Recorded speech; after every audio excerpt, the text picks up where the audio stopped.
public meeting for discussion today. I want to give you a little bit of background. I ran into Dr. Mitchell at an event up at the University of Utah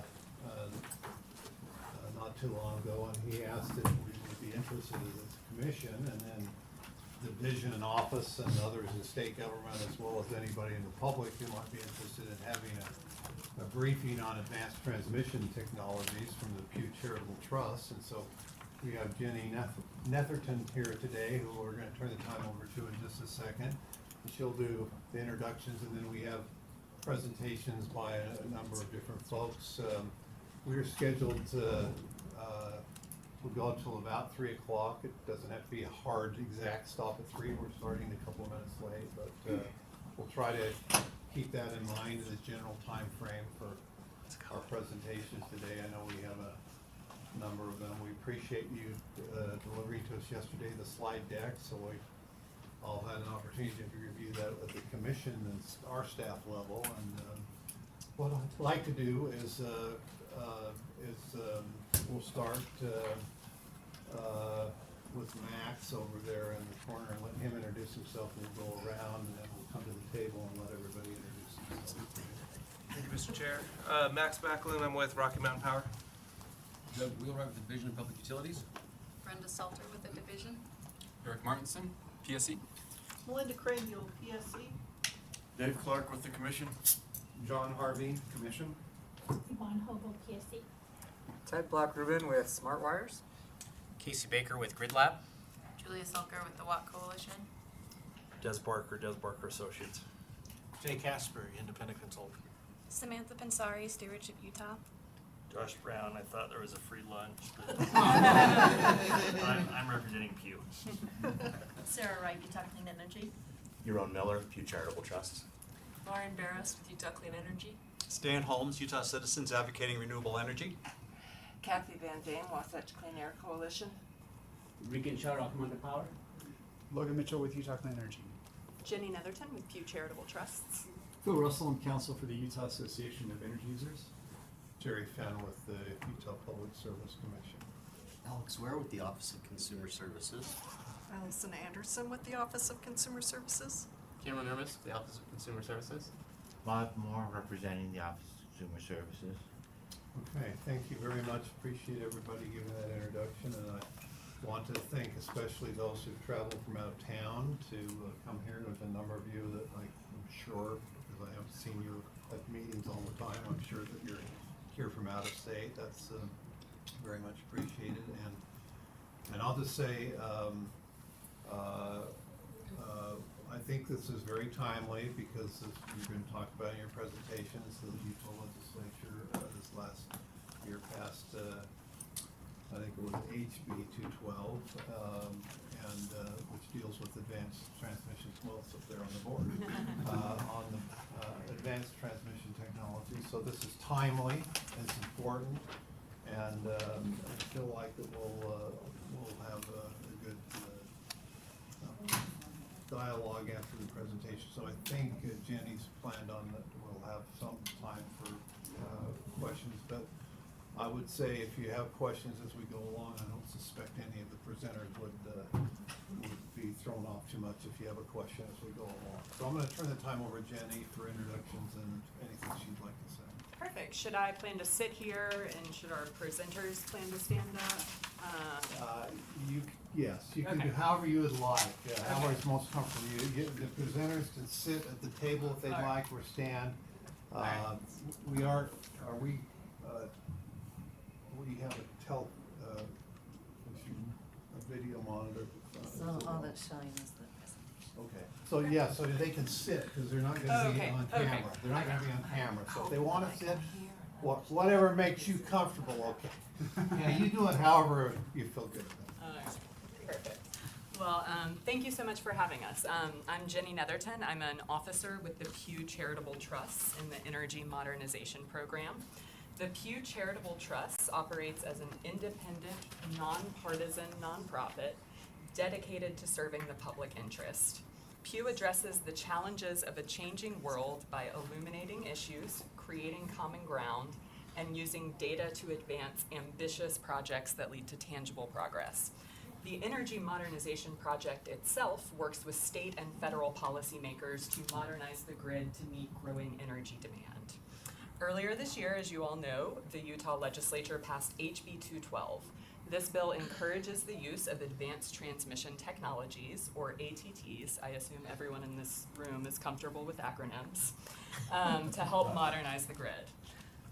So we'd like to start by thanking, of course, the commission and staff for hosting this event. We really appreciate this opportunity. We also want to thank Representative Watkins, Senator Hinkins, and Governor Cox for their leadership on this issue, as well as the diverse groups that supported the passage of this bill. Those include the Utah Mining Association, the Utah Manufacturers Association, the Utah Petroleum Association, Utah Clean Energy, and Stewardship Utah. Here is the lovely picture of Governor Cox signing the bill. So I'd like to start by giving some national context for this issue. So Utah was the first state in 2025 to pass a bill, and since then 7 other states have followed Utah's lead. You can also see the states that have enacted ATT's laws prior to in 2024 or prior. States are recognizing the potential for ATTs to meet growing energy demand, to reduce costly grid congestion and energy curtailment, and to allow backlogged energy generation projects to connect to the grid while increasing grid resilience and reliability. Given the challenges facing the grid, it's especially timely for Utah to be learning about these new technologies. To set the stage, we wanted to talk through the main provisions within HB 212 that relate to the commission and deployment of ATTs.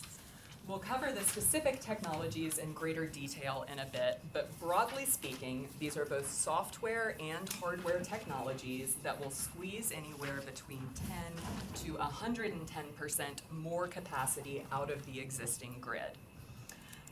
They can be installed quickly in about 1 to 3 years, meaning that Utah customers could see benefits quickly. As part of HB 212, utilities are required within IRPs, rate cases, and other related proceedings to analyze the potential for ATTs to meet system needs and evaluate them through a suite of criteria. These include whether they increase transmission capacity or efficiency, whether they reduce transmission system congestion, whether they reduce curtailment of energy generation resources, if they increase reliability, reduce the risk of igniting wildfire, increase resiliency, and increase the capacity to connect new energy resources. The bill also states that the Commission shall encourage the deployment of advanced transmission technologies in the IRP process, and that the costs of deployment can be recovered if the Commission determines that they are prudently incurred. We're excited to have a group of experts here to share some information about these technologies and their best practices. We're hopeful that this helps to inform your efforts and work as you implement the provisions of this bill. I was going to go through our speakers, but given that we introduced everyone, I'll go ahead and turn it over to Julia. Can I just say, so what you put on the board, Jenny, is they are, those provisions that you put up there, that is the language of the enrolled copy of the bill. So this isn't a summary, this is the actual bill language, just so everybody's clear, yeah. All right, and here's our agenda, and then Julia. And I will stand up because I was out of the house at 5:30 in the morning today, so gotta stay awake. Thank you all for being here. I'm Julie Selker. I lead the WATT Coalition, which is the Trade Association for Grid Enhancing Technologies. My colleague Zach Zimmerman leads the AMP Coalition, which is for the High Performance Conductors.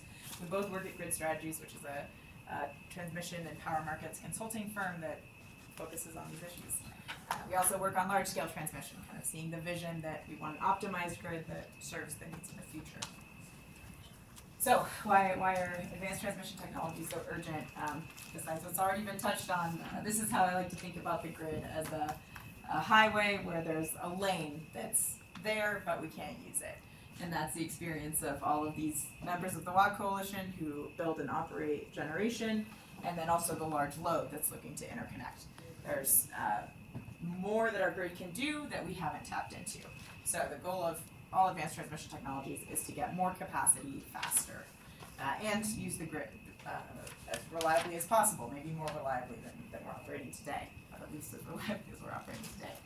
Those are some of the other drivers of the need for transmission capacity.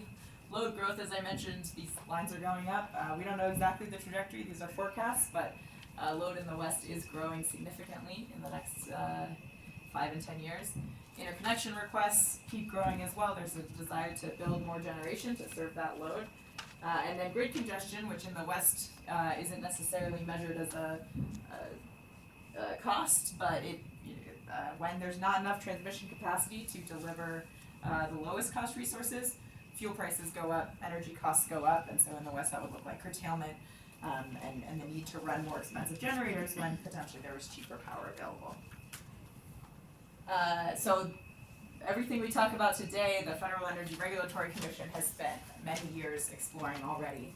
And so the writing is on the wall that these technologies are entering the industry. It's just a question of how quickly and effectively are these technologies coming into play. So with Order 881 in 2021, utilities need to use ambient adjusted ratings, which include temperature. I apologize, there's some acronym crimes on this slide that we haven't laid out for you yet, but we'll get into that soon. Essentially, FERC has required these technologies, all of them in the case of transmission planning and a number of them in the other categories for generator interconnection, to be used. They're also considering a specific, or to be evaluated, they're considering a specific requirement for DLR that started last year. That hasn't been implemented, but that's also on the table at the federal level. So, just adding a little bit to the slide you saw before, 13 states have passed legislation, but 18 states have explored it, so the interest is even broader than you saw before. Okay, so what technologies are we actually talking about here? The three that fall under the grid enhancing technologies category are advanced power flow control, dynamic line ratings, and topology optimization. And what unites these technologies is a shared challenge in entering the industry. So these all require utilities essentially to consider or operate the grid as a dynamic asset, which is not part of the traditional model. You build your substation, you build your line, and you know how much the substation can be used and how much power can flow down the line. You set that number based on assumptions.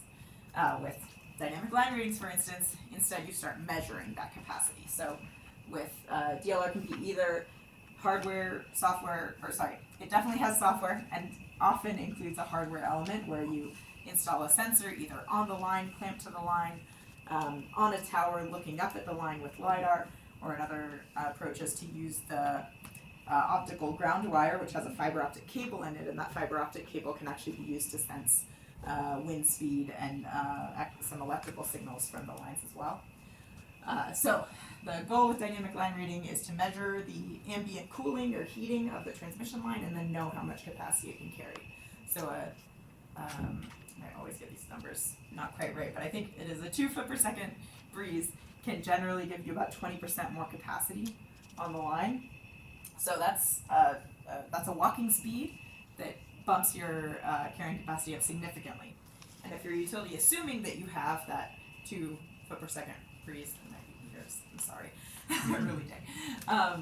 If you assume you have that breeze and you don't, there is the small risk that the line is overused and heats up beyond what you're expecting, which can cause sag and clearance issues that have other risks. So that's dynamic line ratings. Using more capacity when it's there and knowing the true capacity when it might be reduced. Advanced power flow control are devices, they look like big boxes that sit at the substation, and Ted Block-Rubin from SmartWires can tell you as much as you want to know about these, but essentially they change the effective resistance of a transmission line so that you can balance the power flow over multiple circuits. And that opens up potentially significantly more capacity if there are alternative routes for power to flow down. And they're also very useful if you have an outage. So they're modular, which separates them from normal power flow control, or not advanced power flow control. You can move them once an outage is resolved and use them in a different context later. And then finally, topology optimization. This is software only, and it looks at the grid, all the assets, all the demand, all the conditions that are relevant and finds the optimal configuration. And that can be pretty counterintuitive sometimes. You shut off one line and that rebalances power flow over the rest of the grid, and you can deliver more power, even though you've technically taken something off of the table. So this is being used in various contexts. One, Wisconsin utility, I believe, is reducing congestion costs by 50% just by using topology optimization to manage the flow of power. Other examples, in the Southwest Power Pool, they were able to release, I think, over 800 megawatts of stranded generation during a winter storm using these reconfigurations. And engineers are already reconfiguring the grid. You know, when you have to take an outage, you're adjusting the topology. So they have to do these studies. This software is a faster way to do it that lets you then apply it not just for critical reliability issues, but for economics and other applications. So these are the grid enhancing technologies. Julie, could you just give us a sense of what efficiency, the degree of efficiency that can be achieved through the advanced power flow control? Is there? It really depends on so with topology optimization. Situational or it's locational? So both topology optimization and advanced power flow control depend on the mesh network of the grid, right? So you have to have an alternative power pathway to make use of it. So it could, if you had 2 parallel or 3 parallel lines or something, you could potentially get double capacity or more. Maybe Ted, do you have a good answer to that? I think when you're talking about scale, obviously, as Julia said, it's topology dependent, but these are firm capacity increases irrespective of weather conditions to the tune of hundreds of megawatts up to a gigawatt or so, depending on the scale of the implementation. Yeah, there are deployments in the UK. I think it's over 48 devices, 5 substations, unlocked a gigawatt and a half, roughly, of transfer capacity. And in the United Kingdom, there's an incentive for utilities to find innovative cost-saving solutions. So the utility was rewarded for finding this lower-cost alternative to building more infrastructure, essentially. So that's one reason why we like that example. Thank you for the question. So this is an example of topology optimization. You see this graphic. The colors represent cost differences. And so there's a transmission breach, there's a bunch of curtailment, and with topology optimization, both of those were completely resolved. The map looks blue. So that's just software, just flipping switches at substations, and you resolve a breach and unlock a lot of low-cost generation. We talked about reducing grid congestion. If you can run more power through the line, you get cheaper power. If the cheaper power is what's blocked. You can double clean energy interconnection. You can double any interconnection. It's just the study that Jay will tell you more about later looked at clean energy interconnection. There's a lot of latent capacity on the grid. Whether you double it everywhere, I'm not sure. In Kansas and Oklahoma, that's what they found. And then also, this is a chart of the different steps a new transmission line might have to go through. It's a chutes and ladders game, and it's very difficult. It takes many years. GETs can be deployed on the grid in months. I think there are several utilities that have started evaluating dynamic line ratings and had them on their lines and operational in less than a year. So that's not a timeline that happens in other transmission infrastructure. And then the cost is very low. I mean, it's hard to tell you what the difference is between a traditional upgrade and a GET solution because the cost is so variable. But you're paying a very small fraction of what you would pay for a rebuild or a new line, certainly, to get potentially all the capacity you need to solve a problem. Some overloads are 3 or 4% in a model, and that triggers building a new line, right? So if you can fix that with dynamic line ratings, you're saving a lot of money. And then finally, by monitoring the grid and having more control over it, you can potentially address reliability issues and enhance resilience. So this is a chart from a dynamic line rating company, Prisma Photonics, that is actually seeing a wildfire move in time and space. So in another situation, the Prisma fiber optic sensor was able to detect a car crashing into a transmission line and detect short circuits and those sorts of things. So it's not just capacity that you're getting. Okay, and now we'll talk about high performance conductors briefly, but Jay and Casey are much more experts in this area, but just to complete the picture of what's available. The AMP coalition covers this section of the graph, the carbon composite core conductors and superconductors. So traditional ACSR transmission line, which I think 80-90% of the grid is going to be ACSR today. It's been around obviously for a very long time. You have steel core and aluminum conductors. Then there's an improvement that I think was commercialized around 1970, and that's the ACSS. That's when you have stronger steel core and more aluminum packed around the wire. So you can see it's a trapezoid, so you can put more conductor on the wire. And you can see you can get a actually pretty good capacity increase out of that, 150 to 200%. You get some efficiency gains. You still have the thermal sag that steel experiences. So when it heats up, it gets softer and the line gets closer to the ground. So there are limits on how much a line can sag. And I'm sure everyone else will tell you more about that. So with high performance conductors, you have a composite core, and that has very limited thermal sag. It actually still has sag under icing, but that's a separate consideration. That's about the weight rather than the heat. You get a significant capacity increase, you get higher efficiency, fewer line losses.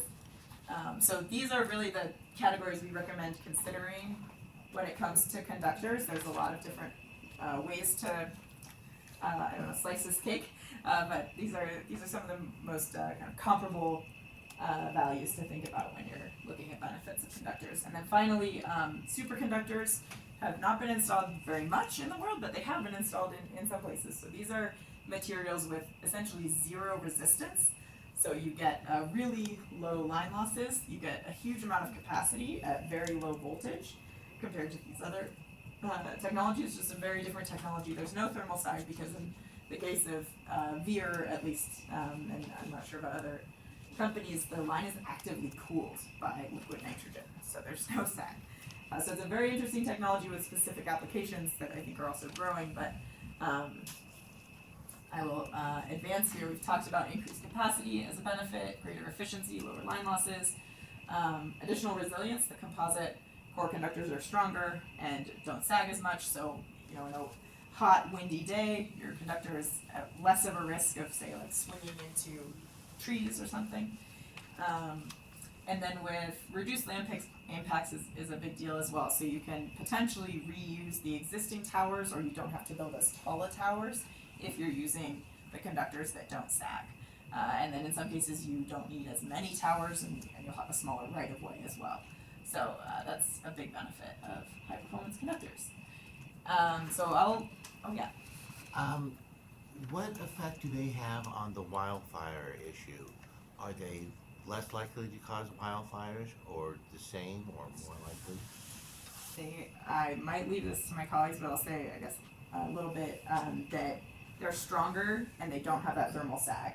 So if they get hot, they're unlikely to sag and fall or melt into, well, not unlikely, they wouldn't melt into underbrush, etc. So in a wildfire, they would be more resilient, and then because they're not sagging, when they're hot, they also are less likely to touch any brush and create a wildfire. That's my understanding of the benefits. What's the cost comparison? Right? Like we're talking about benefits, but also is there a significant cost? Yeah, and my understanding is when you look at the conductor itself, it might be twice the cost of another conductor, roughly, or the traditional conductor, but again, you're getting twice the benefit potentially. But also the conductor cost, and maybe the Rocky Mountain Power folks can give you more context on this, is only a small fraction of a total project cost. So if you're looking at a brand new line or a big rebuild, I've heard you can actually reach cost parity because you have smaller towers and potentially fewer towers. So hoping to see more of that, yeah. How is the liquid nitrogen integrated into the composite, or into the line? Yeah, I think, you guys might know better, but I think that Veer takes it from the atmosphere, because the atmosphere is 78% nitrogen. So they have kind of an active system to pull the liquid nitrogen in and then vent it again back to the atmosphere. Is there any, if you go back one slide, or actually, I guess another one.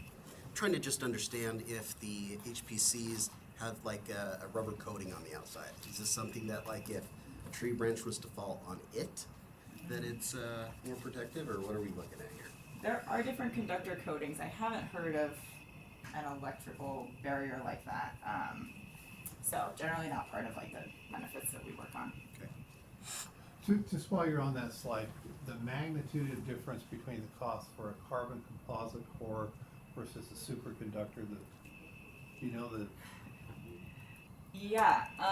magnitude of the in cost differential, how much more expensive would the superconductor option on the far right be than the carbon composite core per mile or per hour if somebody would measure it? Does anybody have that information? I think the superconductors at this point are Veer, for instance, the company that is part of AMP, doesn't have any commercialized projects yet. So it's all theoretical right now, right? Nothing's been deployed. Not Veer, but there are international companies that have deployed superconductors.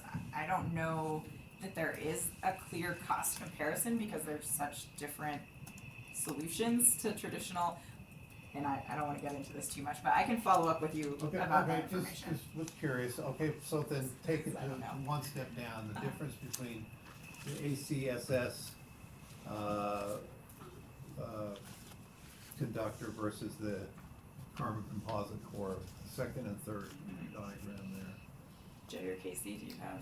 Yeah, you were right. I'd say 2 to 3x on just purely the conductor. Well, yes. And then generally the estimate we use for the total price of a project, including towers and things, conductor is about 5%, 5 to 10% of the cost of the total line project. That makes sense. So it's more expensive conductor, but smaller part of the project. So it's maybe a 1% increase in overall, like worst case, right? I mean, it's such a small On a percentage. new project, yeah. And then reconductoring, you're pretty much just replacing the conductor. So then that's where you see that, 2 to 3x. Right. And from what I've heard is the superconductors, I mean, it's order of magnitude more, right? I mean, it's Familiar with those ones. I think so, I think you're right. And there are some projects out there, they're very small scale, they're more research with superconductors today in the US. Excuse me, I have a follow-up question as well. Could you go back to that slide? So, and this is sort of for Rocky Mountain Power Pacific Core, did you say that most lines out there now are the ACSR? So we would be going, if we would reconductor, we would be increasing the capacity on that line 2 or 3 times, depending on which option we went for? Is that? Yeah, so these numbers are relative to the ACSR. Okay. So even if it cost a little bit more, just by reconductoring with that line, we would be able to carry a lot more electricity. Yeah, you'd also potentially be looking at terminal equipment upgrades, right? Because if you greatly increase the capacity of the line, then you'll have to maybe increase a transformer capacity or something else. So something to consider. But yeah, and these are separate from the grid enhancing technologies category because these are absolutely firm capacity. It doesn't matter necessarily what your grid topology is like it does with advanced power flow control. You're getting this percentage increase. Okay, thank you. Awesome. So these are some examples of, you'll hear more about some of these reconductoring studies from Jay and Casey, but I'll just say maybe this example from the Department of Energy, they looked at what the technical potential is for each of these technologies in terms of how much capacity they could unlock on the grid, and if we deployed them optimally over the whole system, the Department of Energy found that we could probably address roughly the anticipated demand growth at that time just with these technologies when they're built. That doesn't mean they solve every problem. These are not silver bullet solutions that mean you never have to build a new transmission line or you never have to use the old technology. They're somewhat situational, but we do think, and I know Jay has a slide on this, that there's a benefit to taking a loading order consideration. Can we do the cheapest thing that is reversible and low cost? And then, what's the next best thing to get the best bang for the buck? And then if it doesn't make sense, let's go back to the tried and true solutions. So this is our view as the Watt Coalition on the barriers to adoption, and I give almost no introduction to the coalition. We've been around since 2017 as a coalition of the grid enhancing technology companies, and then generators and 2 utilities as well. So as we educate folks like this and talk to other stakeholders, this is what we found to be the challenges. So the first, maybe the biggest one, is the experience and expertise and systems within utilities and RTOs to actually use these things. It's not trivial to update utility software and train engineers and coordinate between the planning, operations, and standard and asset management teams. This is a real need to move forward. Like it's a modernization project. So that's one bucket of challenge. There's also an incentive issue. There's a missing incentive. Grid efficiency is not part of the utility business model. There's no reward for using the grid more efficiently, and the bottom line for a utility is reliability and delivery of power. So there's no reason to innovate necessarily, unless there's a new law like this, the FERC regulation, that helps, but there's a misaligned incentive there. And then finally, understanding costs and benefits. If you're looking for the least cost solution to today's problem, it might not be a high performance conductor because there is that cost increase. But if you're looking to the future and saying, you know, our load forecast is high, or our potential to generate energy in this region is high, let's build it and hope that they'll come, or they probably will come, then you might look to high performance conductors. And then with the gets, the benefits are it's not 20% every day of the year, every hour of the day. It's maybe 20% more capacity 90% of the time with dynamic line ratings. That's a common finding, but it's not for every line. So understanding those different benefits is a challenge, and that's what we're working on, and happy to be a partner in figuring that out, and the vendors will be partners in figuring that out for each situation and application. So that's all I have, thank goodness. Thank you all for your attention, and happy to answer questions now. Jenny, if you're okay, let's have, as we go through, we'll let people ask questions of each presenter, and then we'll have time at the end for general questions. So any questions anybody has of Julia before she sits down? I've got one. Can you, just on a high level, help me get a better understanding with each of these grid enhancing technologies that you've discussed, where they would be deployed in terms of grid operations or grid planning? It seems to me that dynamic line ratings are going to be pretty useful in grid operations, but maybe less useful in the planning, because you've got to plan for the wind not to blow, etc. Reconductoring, maybe the exact opposite, where it's going to be very useful in grid planning. Can you just run through all of them and where they might get used? And if that's a better question for somebody else, that's fine too. No, that is a really good question, and I hope everyone else touches on it, but I definitely will. So with dynamic line ratings, often the operators get their line ratings from the planning team.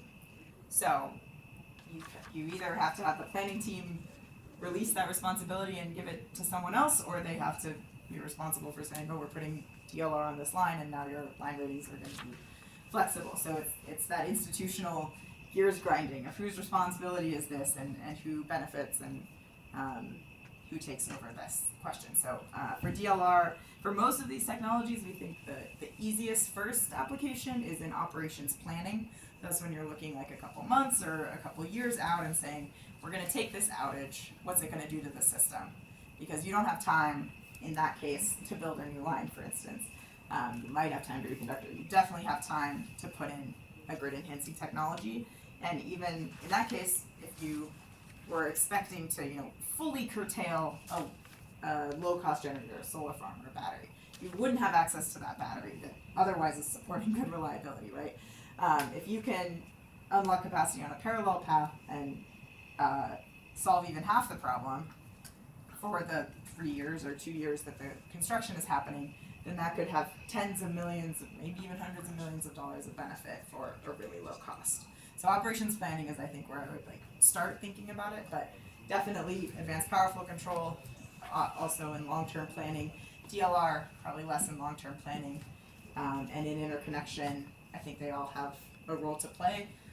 Some generators might not want DLR in interconnection. They might not feel comfortable with that level of uncertainty. It probably depends on what the violation is. But great question, thank you. sure that there's plenty more to go into there. And knowing Rocky's in the room, but asking, like, how have some of those states that have tried, started adopting a year or two before, is it pretty met with, good acceptance from the utilities, or is it, hey, you're putting these unrealistic constraints, costs, challenges on us? I'm just curious of the Yeah. option. In the operations planning timeframe, most of our examples are from South America. SmartWares has helped them with a few outages in Colombia to reduce the cost there. Australia, the ISO New England is using topology optimization, and I'm listing them off because it's going to be a short list. Knowing that it's new, understand. Yeah. Well, no, I mean, the WAC Coalition's been around since 2017, so it hasn't been a quick adoption. I will say there was a generation of DLR technology that emerged in the early 2000s and was deployed with support from American Reinvestment and Recovery Act funding in Texas, for instance, in 2013. So there was some interest then, but if you remember what cell phones looked like in 2010 compared to what they can do now, DLR has undergone a similar revolution. So I think some utilities thought, oh well, DLR isn't that great because we tried it in 2010, or we looked at it in 2010. So there are a number of things leading to resistance, and I'm being nice. I would love to see these technologies used more. Any other questions? I've got one. So in reconductoring, if you've got an existing tower of the older line, can it kind of the distance between, could you put one of the superconductors at a lower level on utilizing that same tower, or do they still have to have a distance apart from them to try and accelerate keeping one line going while you're replacing with a superconductor? Yeah, superconductor questions are going to be hard for me, but maybe some colleagues might have answers. Maybe more generally is because you're eliminating the sag, you are now freeing up space for new circuits, whether it's superconductors or even just distribution circuits. I think the issue you would run into, though, is you're probably going to have to replace the poles, because the poles were unlikely built to have the functionality to support that underbuild. But that's not 100% true. I mean, there could be fiber optic underbuild you could use that space for, but you are freeing up space. It's just a question of whether the poles could actually support that. And the lines are designed to be easy to put on your existing system, right? So part of why they make the wire this trapezoidal shape is so that it will still fit your old, the connectors that you used for the other, the old round wire. So that helps, and then also there are examples that folks might talk about live reconductoring, where you're able to keep a line in service while reconductoring. I think it's a Casey slides, which I'm excited to hear about. That sounds like science fiction. Great. I'll be here all day. So. Thank you. If you want to pass the remote, I believe Pacificor is next. I don't know if it's Max or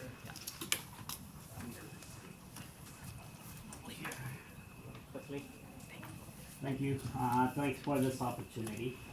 Appreciate it, and certainly agree with a lot of things that was said earlier, and some of the examples of where it can fit most and whatnot. So one thing I would say from the Rocky Mountain Power's perspective, the ATT is not a new concept. We have been installing things like DLR since 2012. So it is not completely a new concept, but we can, as this becomes more familiar, more advanced, and more researched, the implementation of this is going to become more and more effective and more useful. One of the things that I see, for example, the ATTs can be split into two different categories: grid software and grid hardware. Grid software, which includes the dynamic line rating system. The example I would bring up is the Park City Farley's Canyon speed limit. If you look at the speed limit, it's a dynamic speed limit. Depending on the weather conditions, you're gonna go that speed on the car, and so that it optimizes your traffic. Don't have any issues with that. So similarly, DLR is like you have good wind speed, you have good weather conditions, you can push more power across because the line rating is higher, and if it's a low wind speed.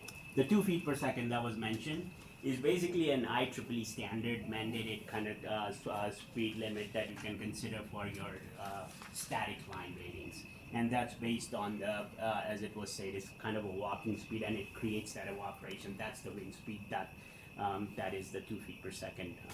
But generally, it's higher than that. Many of the locations. And the topology optimization, as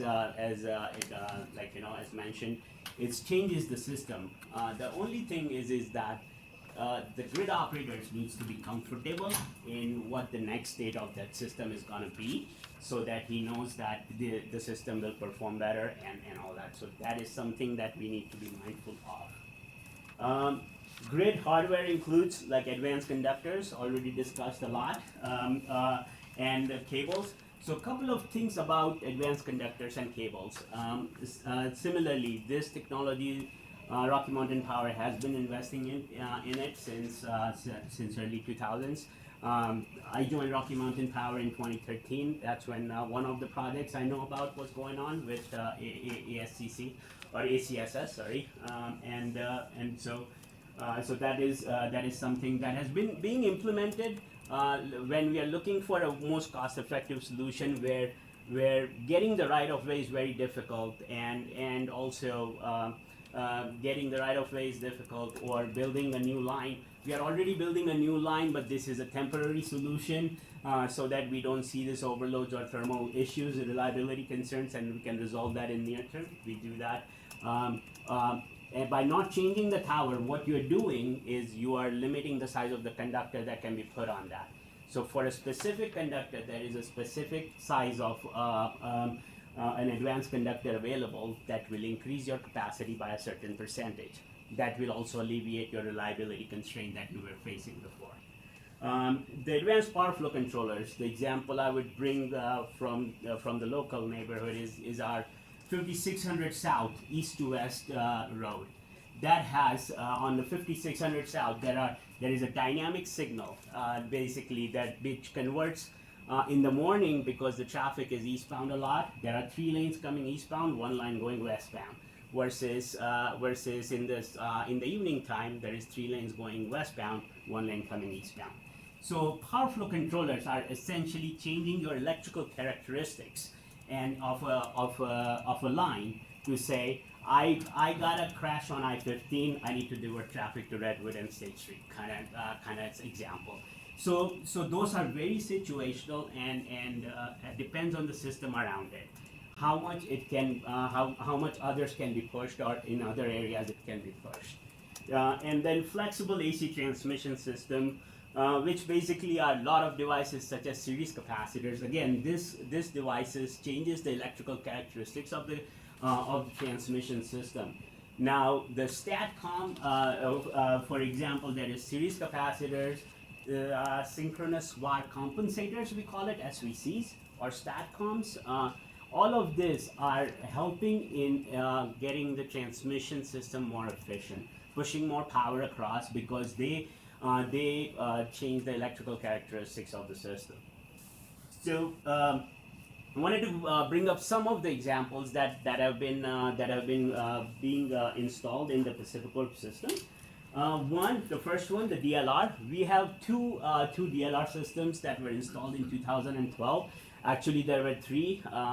Again, one faced a lot of maintenance-related issues, and then it was decommissioned, basically, or made it offline.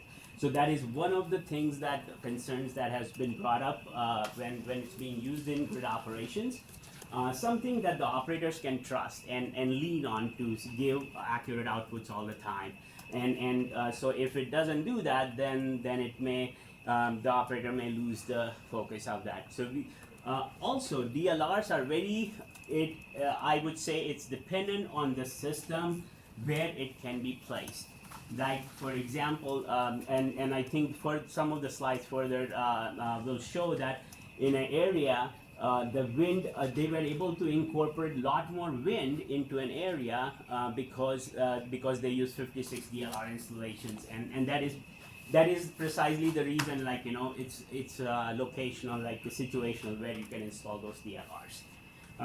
And then advanced conductors, we have ACCC, 12 installations of ACCC, approximately 50 miles. And ACSS, 30 installation, 256 miles. And the fax devices, about 15 of them. And like, you know, the series capacitors are 15 of them. Now the series capacitors, what they do, just like the advanced power flow device, they have a fixed capacitance that is connected in series. And that will reduce the impedance of the line, which basically a 200-mile long line will look like a 100-mile long line if there is 50% compensation, which means that the electrons have a lesser resistance to go through and go to the destination. So basically that's what the series capacitors do. And fax devices like the static watt compensator and StatComs, they provide reactive power. Now everybody knows what a reactive power is. Basically the pressure in the water pipe, that is, like, you know, if you don't keep the pressure high or pressure hold at a certain levels, you don't get the right amount of flow through the pipe. And so that is basically those things help in kind of making, and these are more dynamic. They operate in sub-cycles, basically less than a millisecond, and try to get the system in the right operation. So these are the existing installation, and as this again with the passing of HB 2112 and the 4 quarters that were mentioned earlier,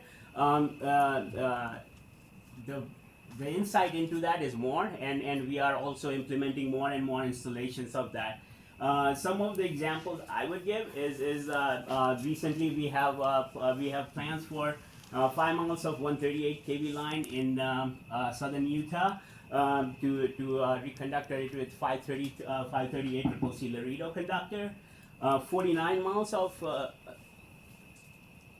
question? Well, I was just curious about the acronyms. The page that we saw earlier had ACSR as the existing old stuff, and then ACSS is the, you've got ACCC. I think that's so, carbon composite. Carbon composite. That's aluminum conductor, carbon composite. Yeah. Okay. So you do have some of the carbon composite yes. on. Okay. Well, while we're on that slide, can I just ask, that's Pacific Corp's transmission system, that's system-wide? That is system-wide. So I can say the DLR installations are in Wyoming. Yeah. The ACC conductors are many of them are in Utah. The ACSS also, many of them are in Utah. The series capacitors, we have quite a few in Utah. And the fax devices also, we have quite a few. We have a lot of SVCs in Utah. We don't have a StatCom in Utah. Thank you. Okay, do you have dates when these were installed? I can get those for you. I don't have the exact dates, but as I So said, you said 2012 for one of them. for the DLRs were installed in 2012. Again, it's for the similar reasons. The operations, there is a significant amount of wind generation installed in the Wyoming area, and not enough transmission. So during operational times, now when grid operators are operating the system, that is not always the perfect system. There is something or the other emergency going on in the system. So that brings congestion out as well, and so the DLR kind of helps in those kind of situations as well. Yes, sir. With respect to new construction, could you address the extent to which, if at all, any of these ATT technologies were deployed with the Gateway South that went into So the service fax last devices were year? installed with the Gateway South. There were two series capacitors installed on the Gateway South line, one near the Bonanza plant near Vernal, Utah, and one is on the border of Utah and Colorado. So there were two fax devices installed. And also as part of the Energy Gateway 2020 project, we had the StatCom installed as part of that particular device. And also one of the things, the other shunt devices were installed as well. And we have also installed ACSS as part of the Gateway South project. That was part of more of a generation interconnection related network improvement that was integrated with the ACS Gateway South project. So was the ACSS for the entire length of? No.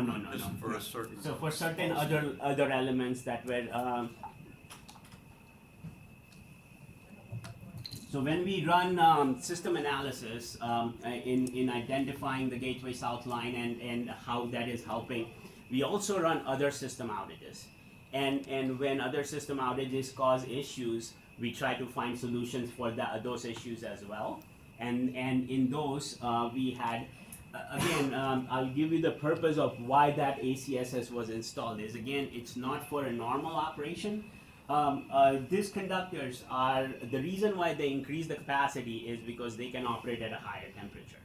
Now, when they operate at a higher temperature, the amount of losses also increase. So they cannot be continuously loaded to the maximum capacity that they can handle. They can only be used during system outage conditions. So in order to get the maximum benefit out of it, and generally that is the reason why people want to, we don't want to build a new line but want to install the ACSS if that can solve the problem during outage conditions.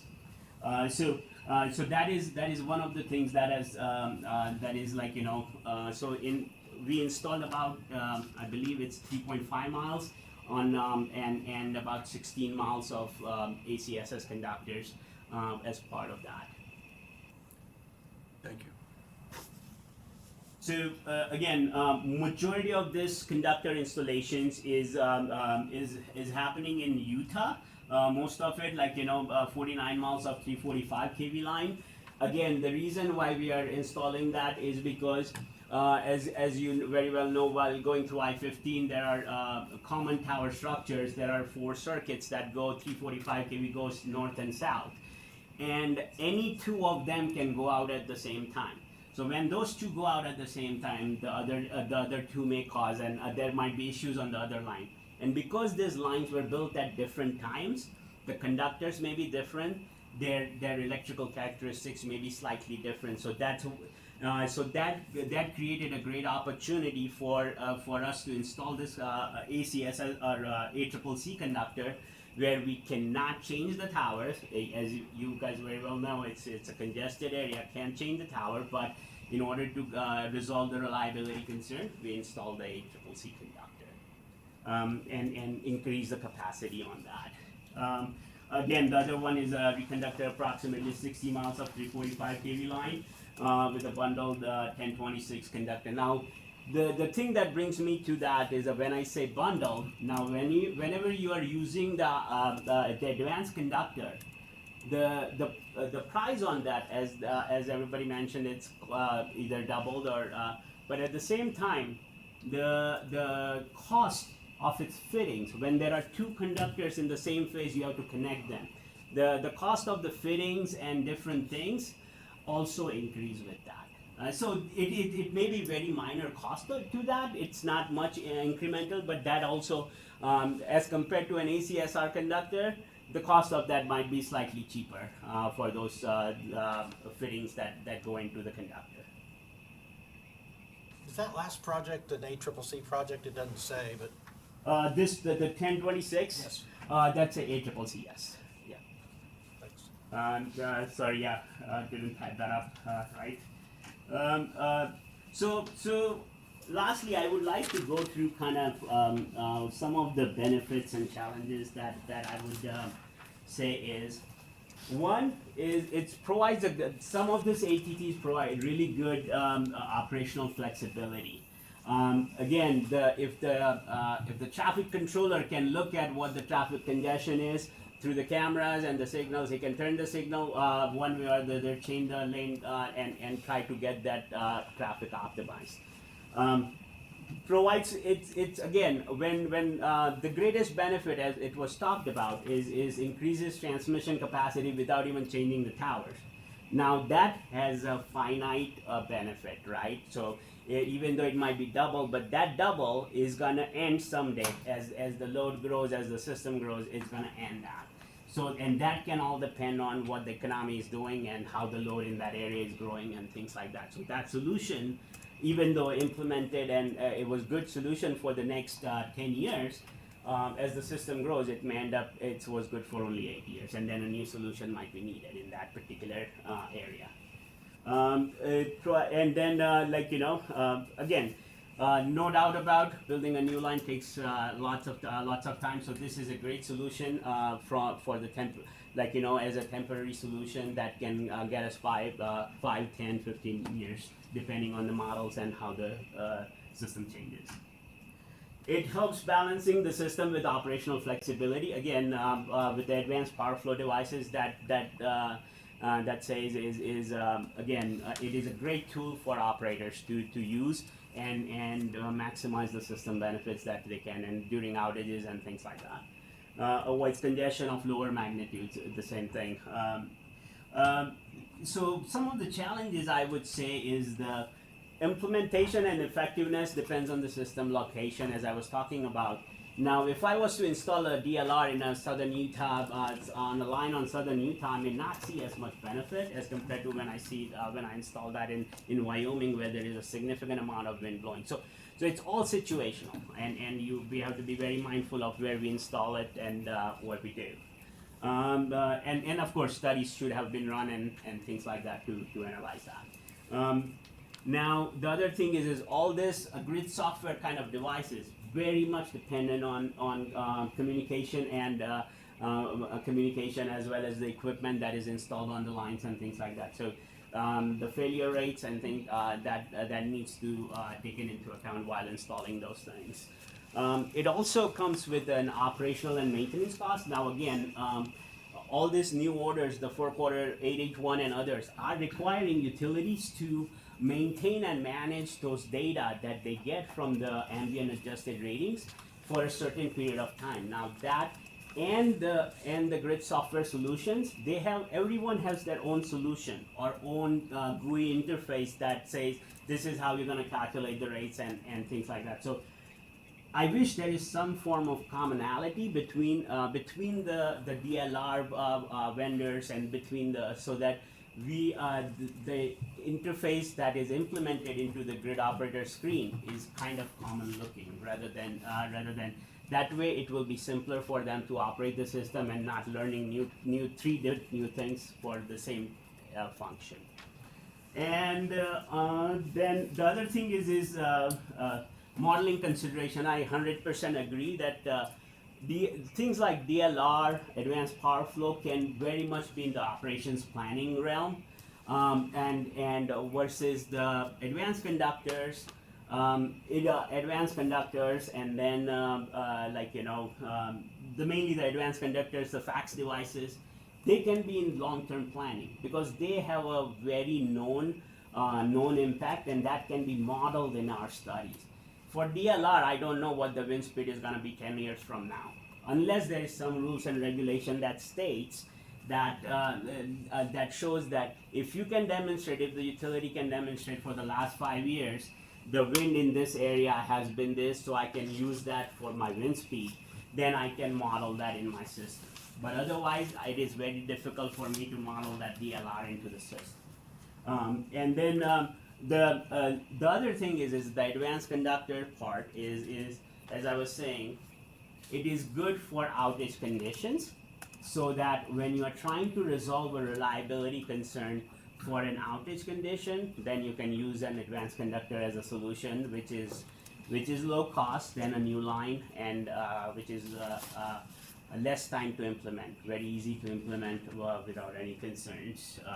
So that is the manufacturers needs to kind of come up with some form of testing or analysis that shows that for continuous operation you can take this line up to this temperature without any concerns, and the advanced conductor manufacturers are not ready to do so beyond 75 degrees C. I believe that's what I read in the Grid Lab report.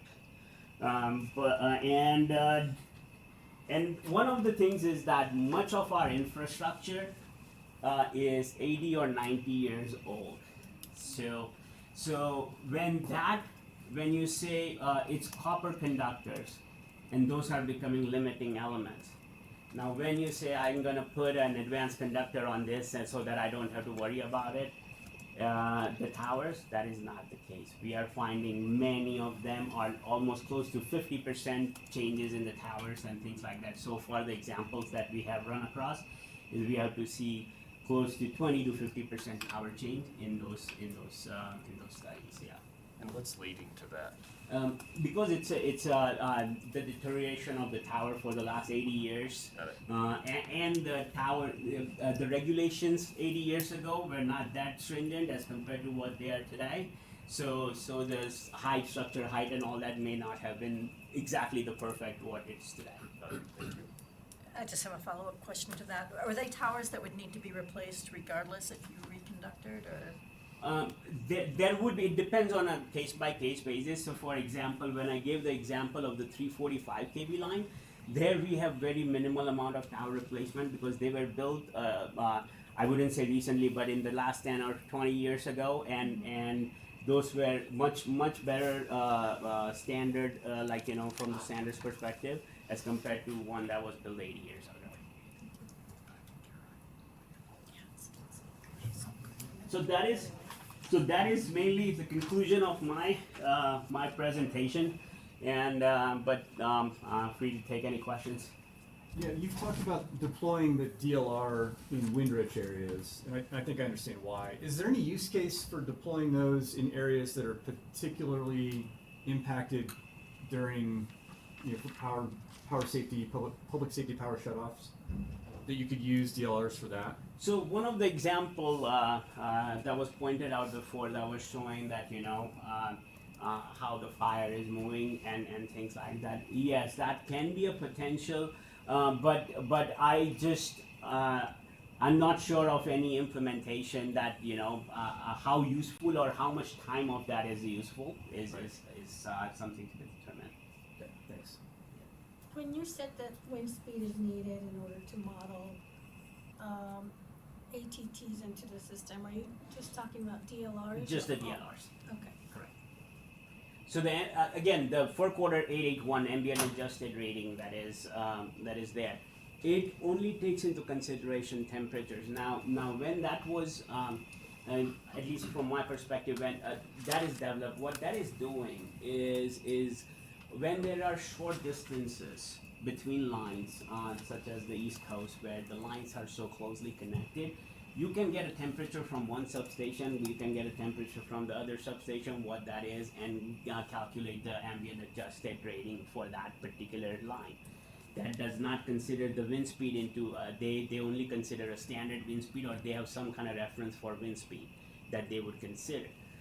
Versus in the western states, lines are all long, and so you would have to have temperature measurements from multiple spots on the line itself to get the right ambient adjusted rating of that line, because the line can go through valleys, it can go through the hills and whatnot. So that is something that the sensors would have to be present, or a weather forecast data that says the temperature at this place is this much. So it sounds like with the DLRs, you installed the first generation that Julia was talking about, and that you're operating them well except for one. And I'm just wondering, I appreciate the grid operators are concerned, and I'm really grateful for them, but have you looked at the next generation of DLRs that Julia was talking about? Yes, there are a few of them that are still under consideration. Like, you know, we are considering as we are, I would say we are in the evaluating phase for those things, because again, these are good technologies that can be implemented to resolve a short-term issue, which there are many. So we are evaluating the new generation DLRs. Again, there are every DLR vendor has different different way they incorporate the DLR. I'll give you an example where when we were evaluating a DLR system that was a few years back, the communication, the way they communicated to the system operators was not in compliance with the company's requirements. Or sometimes, but now they have adopted that thing and now they are part of the considerations as well. So there are, as new advancements are made in the technology, we are continuously kind of trying to evaluate those as it comes along. Maybe we should get going to the next figures. Thank you so much. Thank you very much. Thank you. I'm Jay Casper. Thanks for having me. Appreciate the Pew group inviting me to be here and appreciate your attention. First of all, I'm a power engineer, okay? I've been living and breathing this stuff for 45 years through utilities, through grid operators, through consulting firms, as well as the DOE. So I've got lots of experience and I really like technology, okay? And I think we need to find prudent ways to take full advantage of it where it makes sense. And it doesn't make sense to put DLR on every line, right? But I wish we had some of this technology a few years ago. When I was at Southwest Power Pool, a big generator wanted to locate in western Oklahoma, great wind resource, just like Wyoming, right? But we could not grant the interconnection because we needed another 345 kV line between Oklahoma City and that big hub that was being built out of Woodward. So the developer decided, well, I can't wait, I'll pay whatever it takes. So they spent $8 million to install a very large phase shifting transformer out there to force the flow off of the 138 kV system there and keep it on the 345, okay? If we would have had advanced power flow controllers back then, we could have installed a few of those and moved them to where the congestion, because the congestion's moving on the grid all the time, right? Every new generator addition, every new load addition, data center, the congestion on the grid moves. But when you put in these big, like 2.5 million pound transformers in western Oklahoma, you're not moving that, okay? So I don't want to call it a stranded investment, but it's not being used now, okay? Other than maintenance outages, it's nice to have it for that. But we could have done something else if we had new technology. But I want to talk about some case studies, a little background, and a lot of people don't like me to say this, but I agree that advanced transmission technologies, first of all, I split it to two buckets: grid enhancing technologies and high performance conductors. High performance conductors are obviously something you use for long-term planning. And you need to look at things holistically, not just the incremental cost of the carbon core wire compared to your steel-based wire, traditional wire. But look at losses. And this wire is going to be up here for 70, 80 years. So think about what this does to consumers' bills beyond the 10-year planning cycle, okay? It's going to be there a long time. And efficiency is really important. And I'm a utility guy and I can say this because I think we have, as an industry, not captured that in our life cycle costing, okay? We have very high discount rates when we do economic analysis to get PVRRs, present value of revenue requirements. And when you do that, any cost or benefit in year 10, 15, 20, it essentially has no value. But losses are real. Losses are paid by consumers on every bill over the life cycle. So, but ATTs, gets to me are really the sweet spot for them is operational planning. The good thing about AT&Ts like DLR, you'll get data from having the sensors in the field, and you can use that for situational awareness. You can use that to update your static assumptions for long-term planning, ratings of lines based on better data. And also help with data centers and accelerating new generation that we all need quickly. One of the things I don't want us to overlook is the situational awareness you get by these sensors and these data sources in the field. To a large extent, grid operators are flying blind. They have static models, and they really don't know what's going on out in the field, okay? They don't know where the wildfire is. They don't know that a car hit a pole. They don't know until somebody goes out and looks at it, okay? Or they get information from the TO.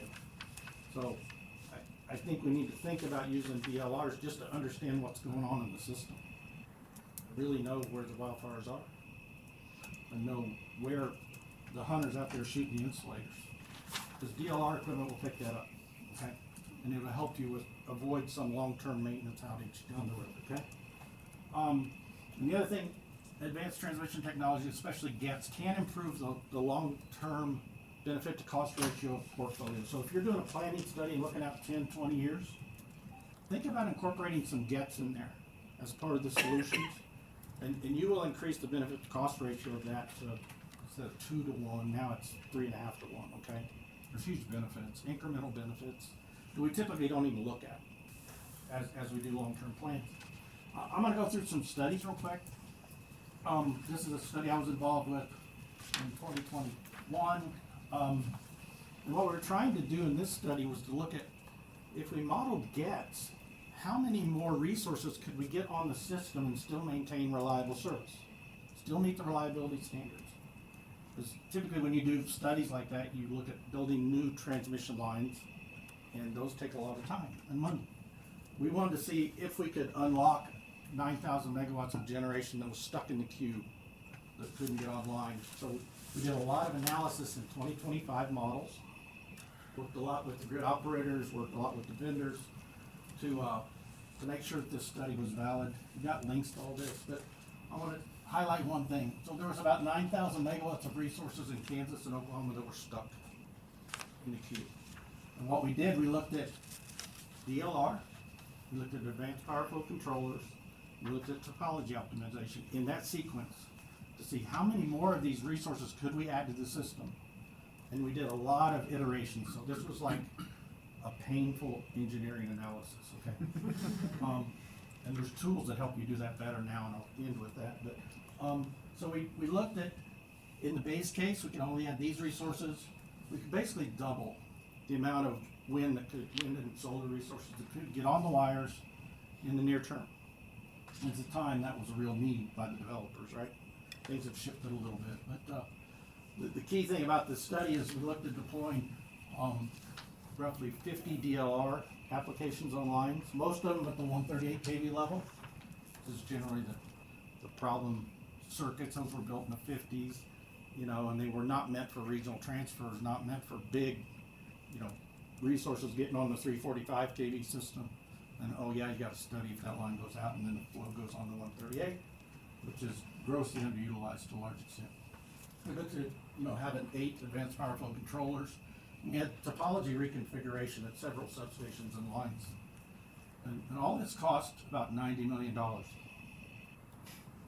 And with ongoing cost of $10 million a year, that's nothing compared to the traditional solutions of building new lines and the time to do that. This was some of the results. One other thing we realized is not only do we add new resources, but we avoid curtailments of existing resources with these technologies, okay? So it makes the current system more efficient, less curtailment. Again, a lot of environmental benefits, local taxes, jobs, all that stuff, right? If you get these generators built and on the system. And production cost savings of $175 million. So basically you got a 6-month payback. That's pretty impressive, right? And that's what it shows over here, the 6-month payback. These are very trivial costs compared to the cost of the generation. Over here it's scaled up to the national system. Huge numbers, right? But that's one of the studies I want to talk about. The next one I want to talk about is one that I did back in 2022 with Jesse Schneider when I was at Grid Strategies. If you look at the current power system, there's about 200,000 miles of the transmission lines that need to be rebuilt in the next 10 years. They're reaching end of life. These things were built in the 40s and 50s. I mean, there's lines out there that are 100 years old. What is life expectancy, generally speaking, on a line? It really depends. Size. Those old lattice tower lines will stay up there forever. And some people have had experience where they've had problems with lattice tower lines, like Dominion on their 500 kV system. They've actually rebuilt the whole thing because of design issues and corrosion issues. But if it's wood pole, you know, woodpeckers are a problem. Wood does not last for 60 years, 70 years, right? But anyway, if you look at plans that are out there, there's very few of these big long lines getting reconductored as part of the plan. Now, it's starting to get more and more transparent in the last few years. A lot of people are looking at that as part of the planning process. We can reconductor the existing systems, or we can rebuild and use new transmission with, again, shorter towers, fewer towers, smaller foundations, okay? That will more than offset the cost, the incremental cost of the better wire, okay? The other thing about ACSS or ACSR, any steel core wire will really sag, okay? Even if it's advanced steel, it still sags. So I'm a real fan of composite conductors and the benefits of those, especially the losses. The losses go astronomical when you load up an ACSS line to 250 degrees C. The line will sag. You got to put really big towers to make sure it doesn't sag too far, okay? So, and there's a lot of ACSS out there that I like. One of the first projects, I think Casey will talk about this, is an ACSS live reconductor in SPP when I was there in 2003 on a transmission line south of Kansas City. And actually, before they did that live line reconductor, we installed, at that time, DLR equipment to understand how much power could we push on that old line. And it was more than you'd think. But that was more of a research project than anything. It was a bridge to the rewiring. So we've done some analysis looking at, so of that 200,000 miles of transmission that needs to get rebuilt over the next 10 years, if only 1 out of every 4 lines gets reconductored, you could add about 27 gigawatts of new capacity to help integrate new resources, whether that's solar, battery, gas plants, wind, whatever, okay? A lot of reduction in losses. 5 gigawatts is a lot on a national scale, and a lot of savings just because you've got lower losses. Losses are those are incremental. Those are at the highest price, okay? If you can lower your losses, that makes a big difference. It's not just an average loss calculation. In that report, we had recommendations to DOE, to FERC, and to state entities as well as TOs. These are the recommendations we had in that report, and thank God this stuff is moving forward, right? Integrating high-performance conductors in all plans. I mean, FERC has mandated that now. Utilities are doing this. They've been doing it. I'm glad to see that. One of the things that regulators should, require utilities to do some analysis as part of IRPs and things like that. Is this really the right long-term solution? And to get away from least initial investment, okay? Because again, you got to think about the life cycle cost, and losses and efficiency are going to be paid by the customers over the 40, 80-year life, however long that wire's up in the air. We need to look at things holistically too, not just initial investment, not just rate base. Okay, let's minimize total consumer costs over the term. The last study that I was involved with this spring, we did it with Brattle. We looked at high performance conductors as well as GETs, and how should we consider those, or what have people done in terms of analysis to help with FERC Order 1920, right? Requiring us to, and this includes a lot of data, okay? There's a lot of case studies in here of where people are using DLR, where they've used advanced conductors in combinations by themselves, how it could help during winter storm. Resiliency benefits are huge from advanced conductors, okay? You can push a lot of power. Now you gotta fix the terminal limits and things like that. But you don't have to do it everywhere. You do it on the backbone lines that really matter. Those are the benefits that the FERC mandates that everybody consider going forward as part of long-term planning. A lot of case studies here. NV Energy's in here and some others. So, and there's a lot of links. This is the rule of thumb and this loading order. So when you think about speed to market, if somebody wants a data center in a year, what are you going to do? You don't have a lot of options to rebuild things, to build new lines. Maybe you install gas in the near term just to provide some capacity above and beyond what you have. Now, it may complicate operations a little bit.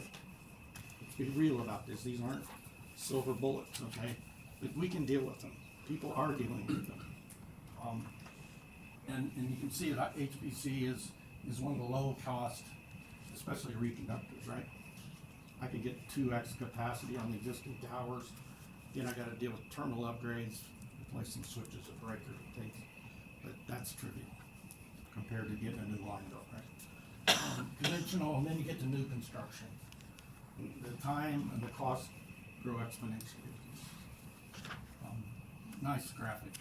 Give somebody an idea. And I like how we've started to get people thinking, if something is overloaded 10% in the next 10 years, you don't need to put in advanced conductors. Just put in a GETS application. And maybe if you got a really big overload because you got a huge load pocket from new data center alley, maybe you need to do a whole bunch of advanced reconducting and even new lines, right? And new generators. Nice graphic though. I'll wrap this up. One of the things to keep in mind, these studies that I quoted, most of them were done to accelerate renewable integration, okay?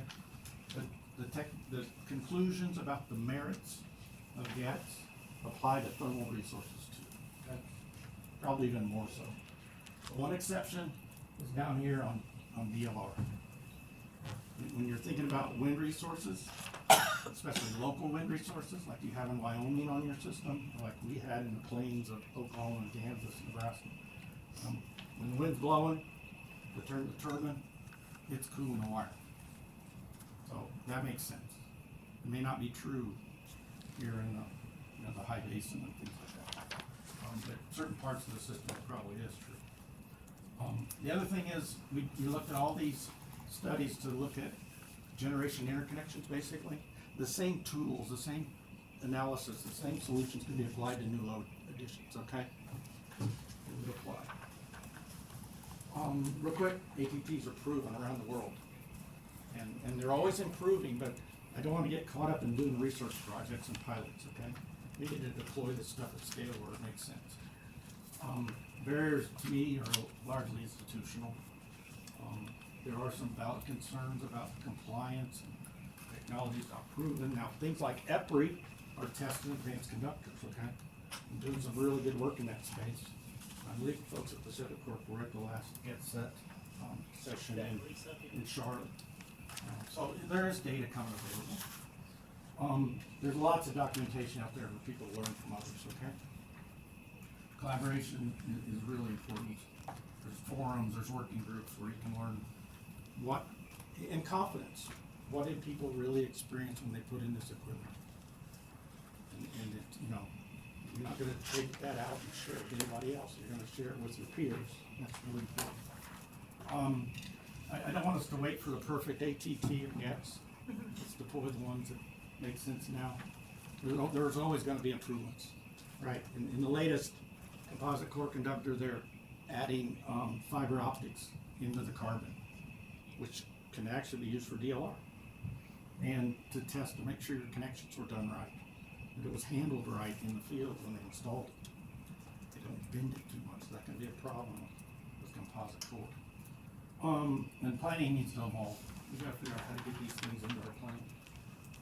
A lot of resources I've got available. And real quick, I know I'm going over, but what I wanna do is to show you that there are tools out there now that will help you co-optimize these jets. Okay? And I'm gonna go through one case study. It's a company called Grid Astra.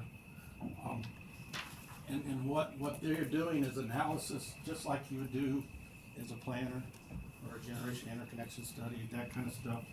But they're taking advantage of data and algorithms that are available to help you optimize based on your input. If you don't want topology switching in your solution, there won't be any. If you want advanced powerful controllers, they can go in. Maybe you only want 2 or 3 of them. You don't want 20 of them because you can't operate that or you're concerned about operating that. But you can do that and you can definitely comply. This is a great study. This is a real study. This was a GI study in MISO where a developer was wanting to add a 200 megawatt solar project, 100 megawatt battery. Go through the GI study, they got results that said you got to upgrade 10 lines. Rebuild 5 of them, reconductor 5, it's $151 million. they left, right? They withdrew the project. It was too much money. Plus, it was too long to rebuild those, and it takes a long time to do that work. We said, what if you considered advanced power flow controllers? But it's not a panacea. It didn't eliminate all the projects. There's still 3 rebuilds that have to be done. But it added 3 advanced power flow controllers and solved the problems, okay, that were identified in the original study. The key thing is they did it at half the cost, net cost.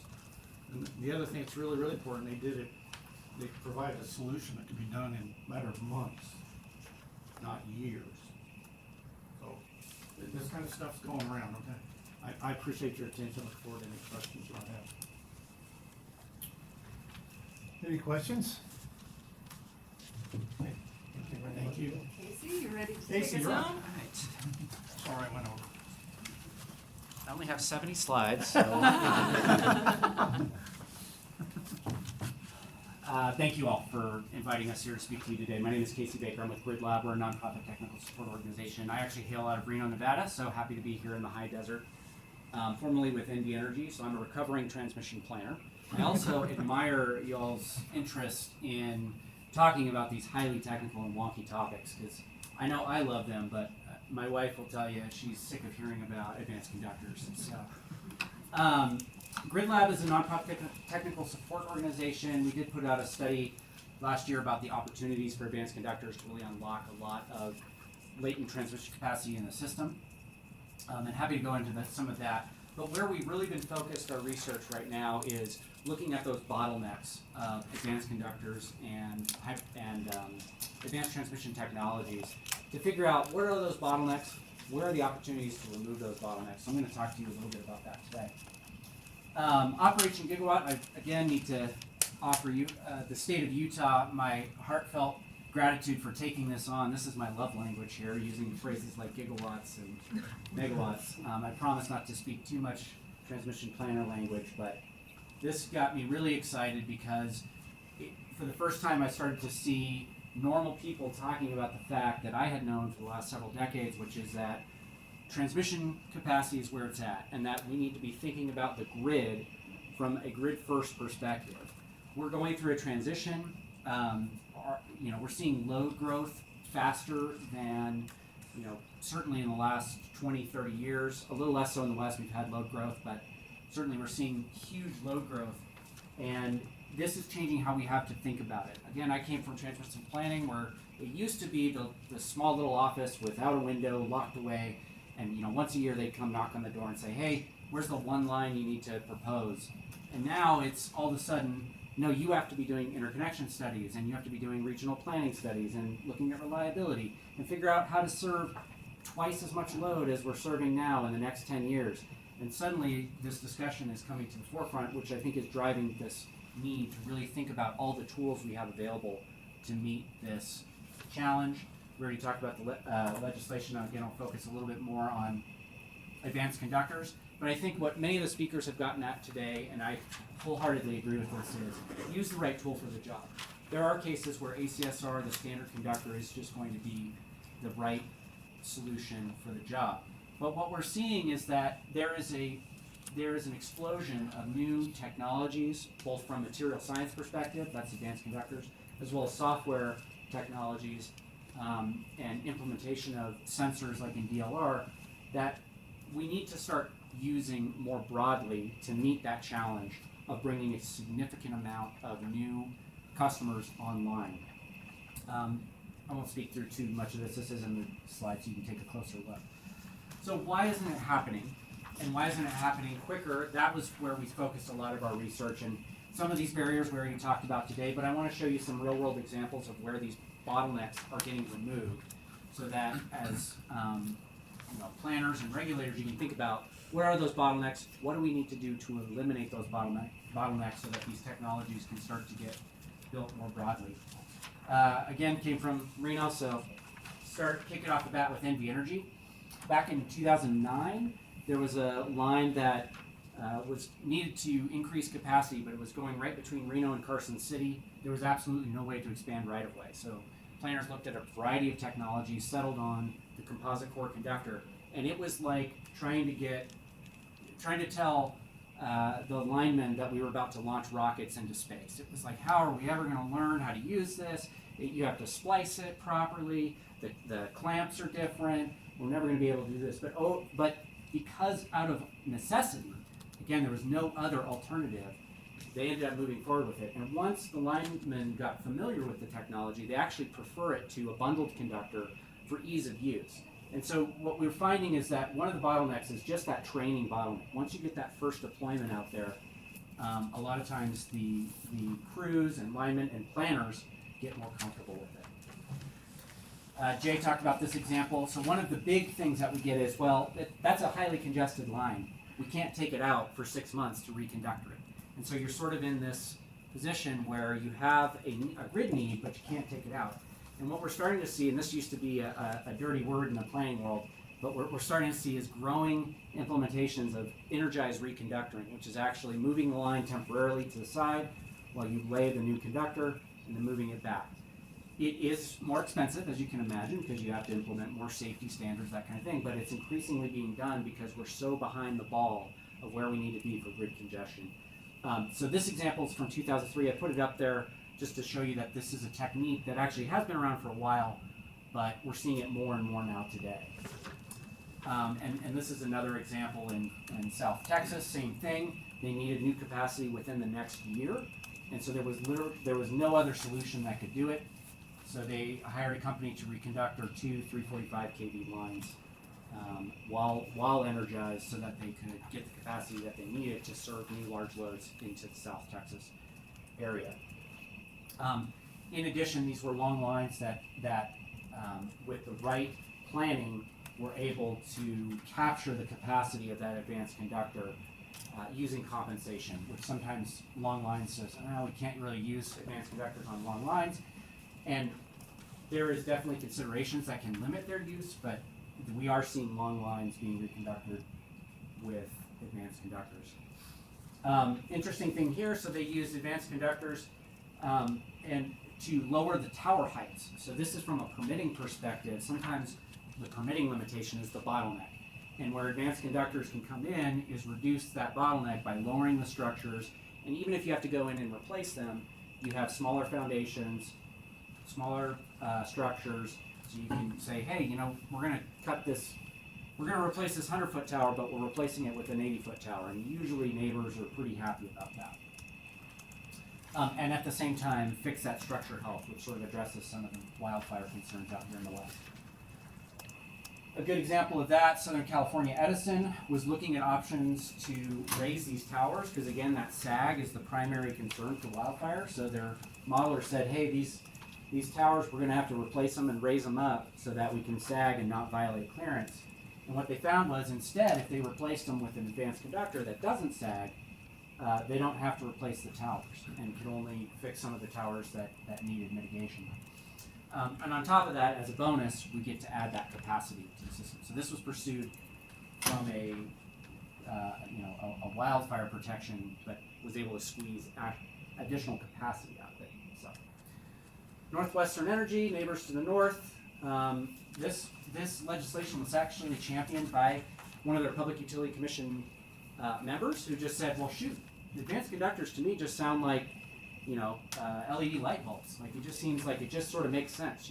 So regardless of the efficiency perspective, regardless of the capacity perspective, you're saving about 20 to 40% on losses for the same flows when you use these advanced conductors. So build that economic model out 30 years, and suddenly you're saving money over the lifetime of that asset. And so they're deploying a lot of composite conductors. One of the barriers that we talked about earlier was that structure health. Well, some of these towers are 100 years old, they're falling over. Definitely replace those as needed. We don't want to introduce that risk. However, there are emerging techniques to do this work faster, and in some cases less expensive, and in some cases energized. So you can actually rehabilitate these towers. This is a company that they cut the tower, they lift it up, they put new structures to hold it in place, and do it all while the line is actively in operation. So there's emerging techniques from some of the techniques that have been around for 70 years of power raising, there's new emerging ways to do that that are less disruptive and can save costs. International examples, again, I won't read through all of these because they're in the slides, but what we're starting to see is across Europe and in Southeast Asia, they view it as the cheapest insurance policy you can buy. So installing advanced conductors builds you that extra capacity that you know you're going to need, and maybe you don't need it 2 years from now, but you know you're going to need it 10 years from now. Sort of regardless of which scenario you're modeling, whether it's load from AI systems, load from population growth, load from manufacturing, mining, etc. Another technique, so we talked a little bit about structures, but there's actually advances in pole design that are also coming to the forefront. So this pole offers the same capacity spacing as the traditional pole, but it's shorter and protects better against wildlife interference with the structure.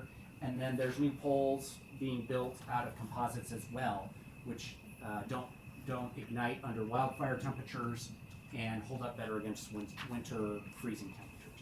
So all of this to say that there's an emerging toolkit of tools that could be used to address the system, and we need to start thinking about the problem holistically. And to that point, I wanted to take a brief minute to sort of underscore Jay's point that advanced transmission technologies are great. We absolutely should be using them everywhere we can, but at the end of the day, we are going to need new transmission on the system to meet the needs of, the growing needs of energy users on the system. And to that, we have regional planning processes. Regional planning's been around for several years now, but one in particular that I'm really optimistic about is the West Tech effort. Have you all been introduced to the West Tech effort? Okay, good. I won't spend too much time on it then, but what I love about this is the Western way of dealing with the issue, right? So FERC Order 1920 comes out and says you will do regional planning and absolutely continue on that path. Let's see what shakes out of that. But West Tech is a voluntary process. It's the utilities coming together and the stakeholders on the grid and saying, hey, you know what, let's do this. Let's not be forced to do this. Let's think about regional planning. We all are going to need a lot more energy. How can we do this in the most efficient way? And really, having actively participated in this, I really tip my hat to Pacific Core and Rocky Mountain Power for their active participation in this volunteer process to identify these opportunities. This is a list of folks that have been actively participating in it. Just to make sure we're clear, these are the FERC Order 1000 regions. So this is kind of where regional planning has been done today. Most of Utah, I guess all of Utah is in Northern Grid. I think there was a little bit in West Connect. But to date, these regions have not established any regional transmission project since FERC Order 1000 was passed in 2010. So something is not working in that process, and West Tech aims to solve that by getting all of these groups to think together and look for opportunities for interregional transmission, so transmission between regions, with the eastern region, interstate transmission, and then even intra-regional transmission, so even smaller projects that might unlock greater capacity. We're kind of in the first third of it. We have just developed the scenarios that we're testing. It's a 20-year transmission outlook, and so we're developing these sort of different scenarios, looking at different generation technologies, different load patterns, different assumptions on transmission technologies that the system's going to allow. And I think that's where we're going to go in the long term, while advanced transmission technologies kind of take care of our near-term operational goals. So, do that 13 minutes. Questions for Jay? Or I guess generally we can. And I can go back open to it that up. just a little bit. Okay, Casey, any questions for you? Thank you. I got hiding behind you.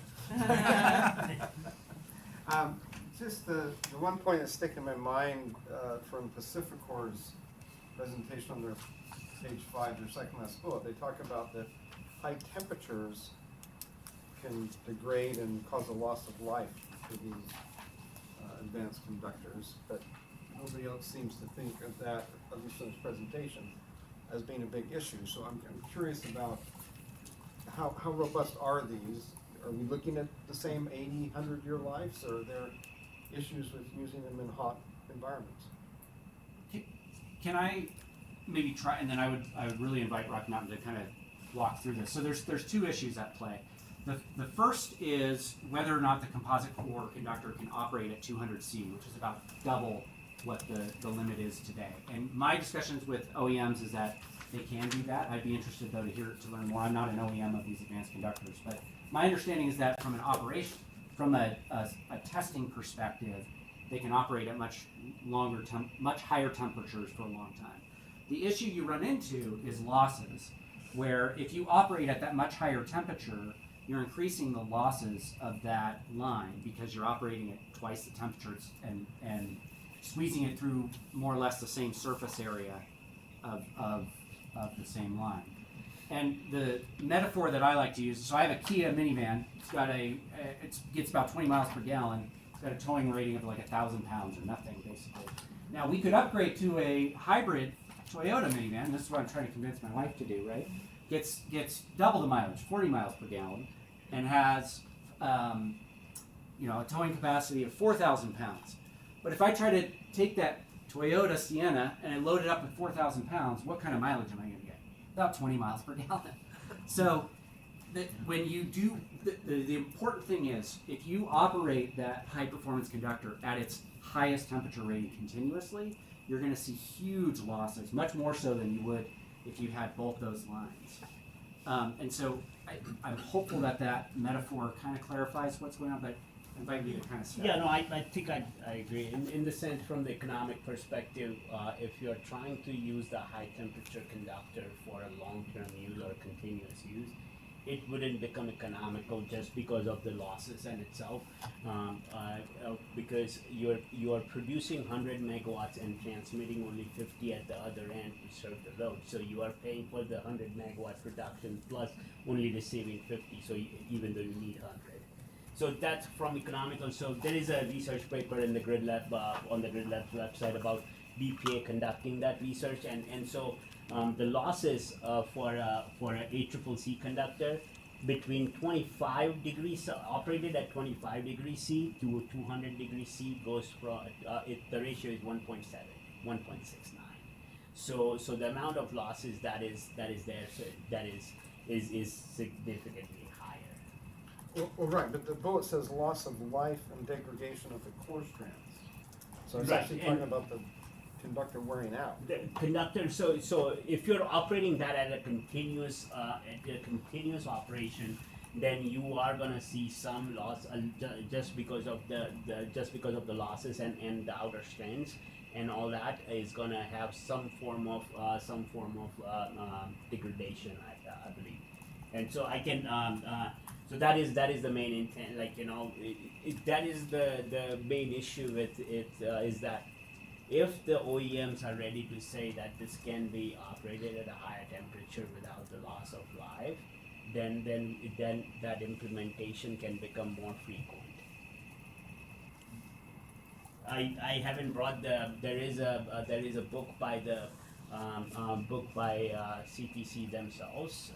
They have a ACCC book that kind of it wouldn't point out that directly, but it would suggest that operating at higher temperature would.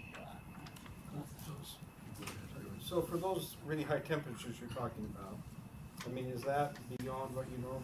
That sounds like it would be beyond a normal design. So the ACSR conductors, the one that we generally implement are being implemented. The maximum operating temperature we will take them to is about 125 degrees C. This is close to 200 degrees C, and again the reason why. So the other thing that this report also kind of points out is that what they say is ACs are best suited for areas with high reliability and where the need to operate at emergency rating is occasional, and so that is where and in applications involving sustained flows of large quantities of power resulting in high operating temperature for extended periods, AC may be feasible but very inefficient due to the economical losses. So that seems to me to be a little bit in tension with the idea that you would deploy ACCC generally as an insurance policy against the need for large amounts of capacity transfer in the future. as in the future, yes, but for reliability constraints. For reliability constraints, when I say that, and again, the example I would give is I would repave Redwood Road and State Street to as an insurance policy to accidents on I-15 and lane closures on I-15. Right, but not to rely on that instead of I-50, or. Not or to in- rely on that instead Or of in addition to, when you've Correct. got double the traffic Correct. volume. So as your traffic volume increases, you will have to resort to other, just like converting Bangor into an interstate. Yeah. So that's, Or, but is it correct that you wouldn't want, like, the line wouldn't regularly be operating at that overloaded correct, capacity? and that's why the Redwood and the State Streets are not operated at its 200 degree C temperatures all the time, and it only operates when you have accidents on I-15, and that's why that operating at that 200 degree C at that time really makes sense. Right. So when we look at the tables that said you get 150 to 300% increase in capacity, if you're at that 300, how hot would the line be? The maximum operating temperature, which would probably be in the 200 C, 220 C.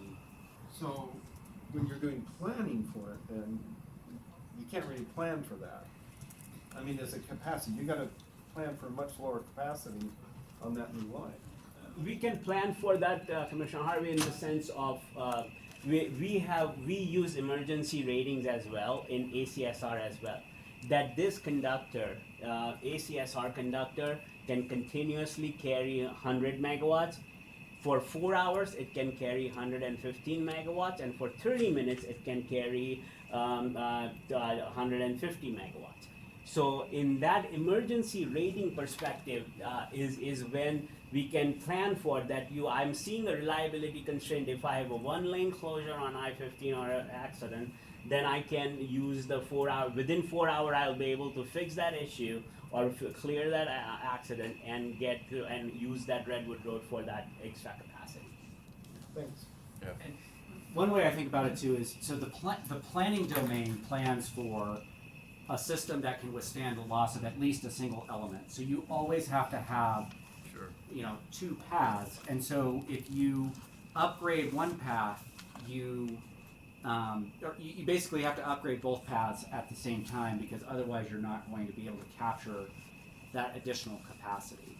But then, and also you always have to think about the counterfactual. Well, could I build a third path?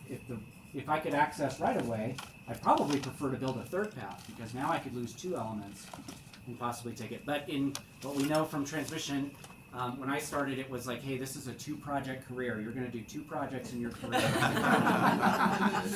in a 30-plus year career. And so if that's the reality for Greenfield, and I hope that's not, I hope we can expedite that. But if that's reality, then you kind of only have the repave or add a lane option at the ready while you work on building that sort of additional freeway on another direction. Okay, any other questions of Casey? Here we go. Yeah, a question I had was, when we were talking about those really advanced conductors, especially the one that you guys said had no sag and could operate at a higher temperature because of the gas inside of it, I was wondering, what is the differential on that gas to cool those kind of lines? Do we know, are we talking a degree drop or a percentage drop, or? Maybe phone a friend on that. I don't know those. On the advanced conductors, the 200C is the ambient temperature. So say that again. The 200. So it's about 400 Fahrenheit, 400 degrees Fahrenheit on the conductor. If it was operating at full output, so this is why it requires sometimes special clamps or special equipment to install. But yeah, on the superconductors, I was just wondering, how much it helps minimize line losses from reducing the heat of the line. Yeah. But if we could learn that, would be great. Just curious. Yes, on the we'll technology. dig into that. Thanks. Yeah, Veer might have that on their website, which is one OEM that I'm familiar with that does that technology. Okay, thanks, Casey. And let's go back to Jenny to see if there are any other questions for the whole group to have, and then to wrap up whatever you have. Yeah, absolutely. I hope that this has been informative, and I hope that you've learned some things, and happy to answer any questions if there's anything remaining, or refer you to the right person, which may be the case. We did perfectly. Congratulations. Well, I just have just a sort of an operational question. It sounds like you're doing a lot of great work in this area already, but now with the new legislation, like what is the way to make what you're doing transparent and so that we can actually look to see, like, are we meeting the statute? And are there more things we can do? Can add a point to that. Just so now with the added regulations, so far we have just as a network solution considering all these options and never mentioning in any reports that this is a grid enhancing technology that we are, or an advanced conductor we are implementing. We have been implementing.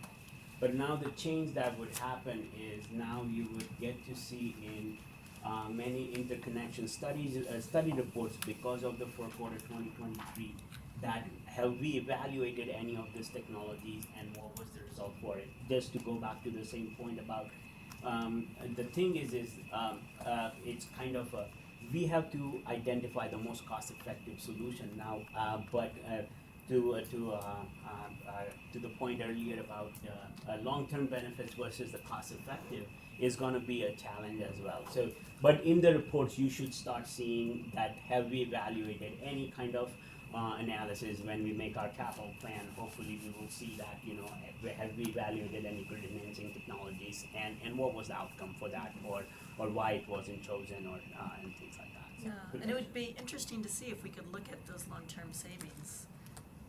Like, instead of just going with the least cost, if we are getting rid of those line losses, and we're pushing more power through the line, is there a way to look at the long-term savings instead of just having them discounted?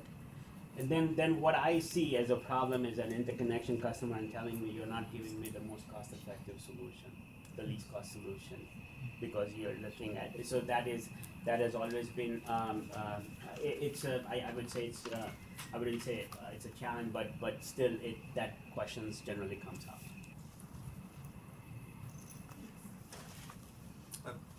Well, go ahead.